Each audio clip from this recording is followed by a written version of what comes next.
3, 2, 1, Helpline Première. Bonjour, je m'appelle Olga, donc je travaille pour Helpline sur le site de Nanterre. Je suis ingénieur support confirmé et mon client actuel est dans le domaine du bâtiment. Et moi, c'est Sylvain, toujours aussi chez Helpline, sur Nanterre, en tant que technicien N1, dans le domaine du luxe. Bon bah Sylvain, je t'en prie, à toi de jouer. Alors, regardons cela. Alors, on a la lettre E. Donc E, ça me fait penser à l'écoute qui est la base de notre métier. Donc grâce à cette écoute, on récupérera suffisamment d'informations qui par la suite va nous permettre de traiter l'incident de la personne. Moi, quand j'entends la lettre E, ça me fait penser à empathie, parce qu'il faut bien qu'on montre à la personne qu'on a en contact qu'on comprend les enjeux de son besoin et qu'on va y répondre le mieux possible dans les meilleurs délais. Bon, bah à mon tour. À toi. Et ce sera la lettre R. Et donc la lettre R, moi, ça me fait penser à réactivité.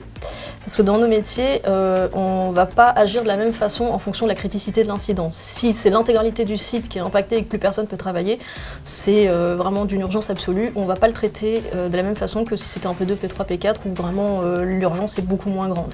Et moi, la lettre R me fait penser à la reformulation. On n'a pas tous le même langage, donc reformuler permet de certifier qu'on a bien compris ce que nous a expliqué la personne, et parfois même, ça nous permet de mieux comprendre l'incident et de mieux résoudre les choses. Donc c'est à mon tour. Exactement. Donc la lettre S. Donc S comme sollicitation. Tout simplement, la base de notre métier, c'est de recevoir des sollicitations des clients. Donc ils nous contactent et nous, on va traiter en fonction de la demande qu'ils nous font. Et dans les sollicitations, on en a deux genres. On a les incidents, c'est j'ai le produit, j'ai l'outil, mais il ne fonctionne pas. Ou alors les demandes, c'est je n'ai pas le produit, je n'ai pas l'outil et j'aimerais bien l'avoir.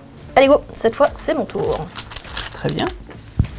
Alors un O, et franchement ça me fait penser aux outils, qu'on soit technicien helpdesk, N2, N3, on va avoir des outils très différents.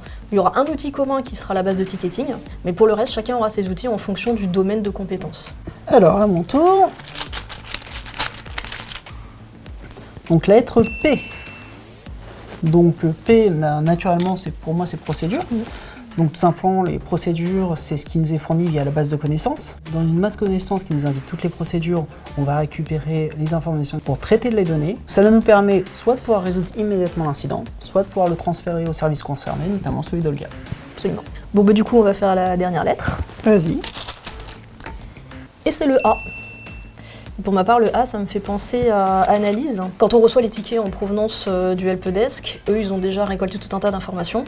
Et nous, on va s'assurer que les informations sont cohérentes avec notre besoin pour le traitement de la sollicitation. Moi, ça me fait penser à administratif. Tout simplement parce que pour traiter justement ces demandes, vous avez besoin d'un minimum d'informations. Et toutes ces informations, on a des règles à respecter. Donc on doit recueillir toutes les données qui vont permettre de recontacter et d'analyser correctement l'incident, afin que vous puissiez faire votre travail correctement. C'est un travail en tandem. Exactement. Bah voilà, du coup, ça s'est bien passé, tu vois. Oui, tout va bien. Et bah c'est parfait. Et bien à bientôt chez Helpline alors. À bientôt.